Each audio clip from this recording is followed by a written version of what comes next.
Kualitas udara di Jakarta semakin mengkhawatirkan. Organisasi Kesehatan Dunia WHO mencatatkan setiap tahun ada 7 juta kematian yang berhubungan dengan polusi udara. 2 juta diantaranya terjadi di Asia Tenggara dan WHO pun juga memperkirakan bahwa penyakit stroke, kemudian jantung dan kanker paru terkait dengan polusi udara menyebabkan 62.000 kematian di Indonesia. Assalamualaikum warahmatullahi wabarakatuh. Berjumpa kembali dengan pembelajaran ilmu pengetahuan alam. Kali ini kita akan membahas tentang pencemaran lingkungan bagian kedua, khusus membahas tentang pencemaran udara. Merupakan materi IPA SMP kelas 7 bab 9 semester 2. Poin-poin yang akan kita pelajari, yang pertama tentang definisi pencemaran udara, yang kedua faktor penyebab pencemaran udara, yang ketiga dampak pencemaran udara, dan yang keempat penanggulangan pencemaran udara. Yang pertama definisi pencemaran udara, yaitu suatu kondisi di mana udara mengandung senyawa-senyawa kimia atau substansi fisik maupun biologi dalam jumlah yang memberikan dampak buruk bagi kesehatan manusia, hewan ataupun tumbuhan, serta merusak keindahan alam dan kenyamanan atau merusak barang-barang perkakas. Yang kedua, faktor penyebab pencemaran udara. Ada aktivitas alam, diantaranya kotoran-kotoran yang dihasilkan oleh hewan ternak mengandung senyawa-senyawa metana yang berupa gas metana yang dapat meningkatkan suhu bumi dan akibatnya terjadi pemanasan global. Yang kedua, bencana alam seperti meletusnya Gunung Merapi dapat menghasilkan abu vulkanik yang mencemari udara sekitar. Kemudian yang ketiga, kebakaran hutan akan menghasilkan karbon dioksida dalam jumlah yang banyak yang dapat mencemari udara. Karbon dioksida ini dibutuhkan oleh tumbuhan untuk proses fotosintesis. Tapi kalau jumlahnya terlalu banyak, sementara tumbuhannya atau hutannya banyak yang terbakar, maka karbon dioksida ini akan mencemari udara. Yang kedua, aktivitas manusia seperti pembakaran sampah, asap-asap industri, asap kendaraan, asap rokok. Yang keempat ini akan menghasilkan gas-gas yang berbahaya, diantaranya karbon monoksida, karbon dioksida, kemudian SO2 dan NO2.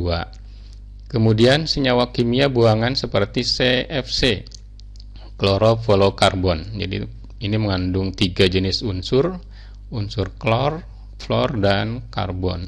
Ini biasanya dihasilkan oleh pendingin udara atau AC ya. Dan juga dari hasil sampingan parfum. Ini akan mencemari udara. Kemudian dampak pencemaran udara itu berdampak pada kesehatan, kemudian akan menimbulkan hujan asam, kemudian menimbulkan efek rumah kaca dan menyebabkan rusaknya atau menipisnya lapisan ozon. Nah, dampak bagi kesehatan. Kualitas udara yang menurun akibat pencemaran menimbulkan berbagai penyakit, diantaranya ISPA, yaitu infeksi saluran pernapasan, dan bronkitis, dan masih banyak penyakit yang lainnya yang secara tidak langsung disebabkan oleh pencemaran udara. Yang kedua, hujan asam, yaitu hujan yang sifatnya asam ya, yaitu derajat keasamannya atau pH-nya itu di bawah sekitar 5,6. Sementara air yang aman itu pH-nya itu netral sekitar 7 atau 6 sampai 7. Ini proses terjadinya hujan asam. Dari sini pertama air ini mengalami penguapan atau evaporasi, ya, perubahan wujud dari cair menjadi gas, kemudian naik ke angkasa. Nah, pada suatu titik mengalami pendinginan atau kondensasi, dia berubah lagi menjadi air, kemudian terbawa oleh angin. Nah, di sisi lain, di tempat yang lain, ini pabrik-pabrik ini atau industri menghasilkan gas SO2 dan NO2. Kemudian dari kebakaran hutan tadi juga, atau dari aktivitas lain ada yang menghasilkan karbon dioksida dan karbon monoksida. Maka di angkasa dia akan ketemu atau bereaksi dengan air, menghasilkan ada H2SO4, ada HNO3, asam sulfat dan asam nitrat. Ada juga nanti ada asam karbonat. Nah, kedua asam ini H2SO4 dan HNO3 ini asam kuat ya. Kemudian dia akan bergabung dengan uap air, kemudian dia akan terjadi hujan. Maka air hujan ini bersifat asam karena tadi mengandung asam-asam ini. pH-nya atau derajat keasamannya itu di bawah 5,6. Kemudian kalau turun membasahi bumi, dia akan merusak benda-benda yang dikenainya. Bisa menyebabkan ini ya, mempengaruhi kualitas air permukaan, yaitu bersifat asam ya. Kemudian akan merusak tanaman, kemudian melarutkan logam-logam berat yang terdapat dalam tanah sehingga nanti akan mencemari tanah.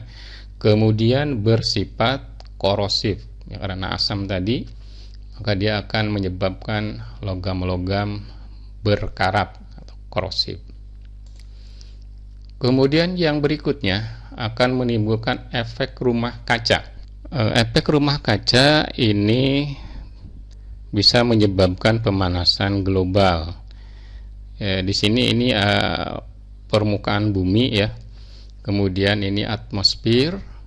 Ini panas matahari masuk melalui atmosfer, diserap oleh bumi. Ini ya, yang ini yang kuning, dan menghangatkan bumi. Ya. Kemudian sebagian panas dipantulkan oleh bumi keluar atmosfer. Ini ada yang sebagian dipantulkan keluar ya. Kemudian yang putih ini adalah gas-gas rumah kaca ya, ada CO2, ada metana, ada N2O dan seterusnya. Sini ini yang tipis putih ini. Nah, kemudian tadi ada yang dipantulkan, ada keluar dari atmosfer, kemudian ada yang dipantulkan dibalikan lagi ke bumi ya.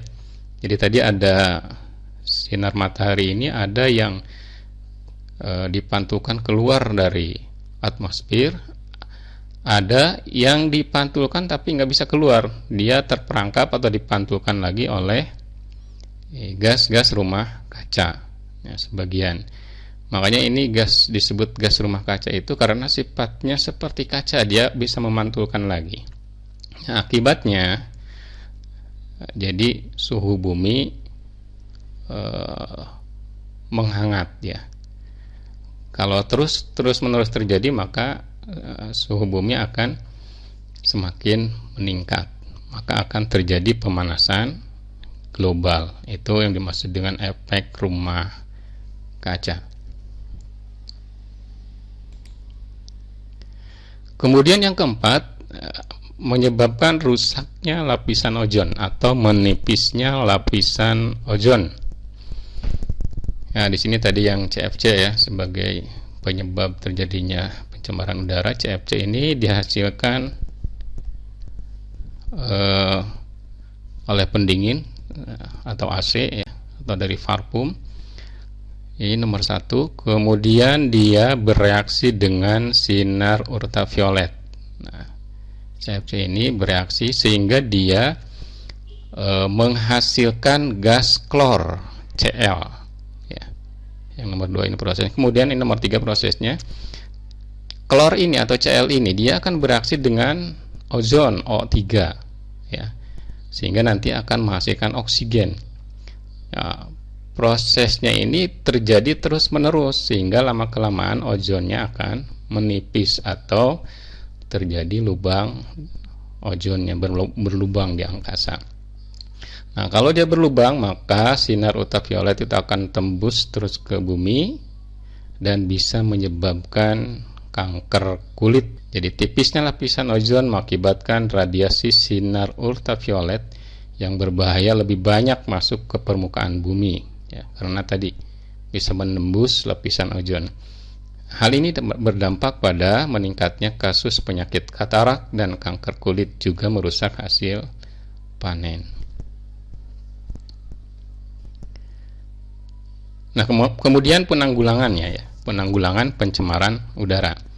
Yang pertama, gunakan angkutan umum untuk transportasi sehari-hari. Ini tujuannya supaya mengurangi penggunaan kendaraan pribadi ya. Otomatis kalau kendaraan yang beroperasi itu sedikit, maka gas pencemar yang dihasilkan, karbon dioksida dan monoksida, itu akan berkurang. Kemudian hemat energi. Ya, matikan kipas angin, lampu atau penyejuk udara saat Anda berpergian keluar, saat tidak dipakai. Kemudian pahami dan praktekkan konsep reuse, dan recycle yang sudah dibahas pada bagian sebelumnya. Reuse ini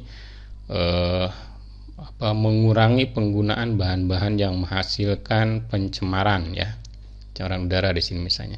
Reuse ini menggunakan kembali bahan-bahan yang bisa digunakan kembali. Kemudian recycle itu mendaur ulang.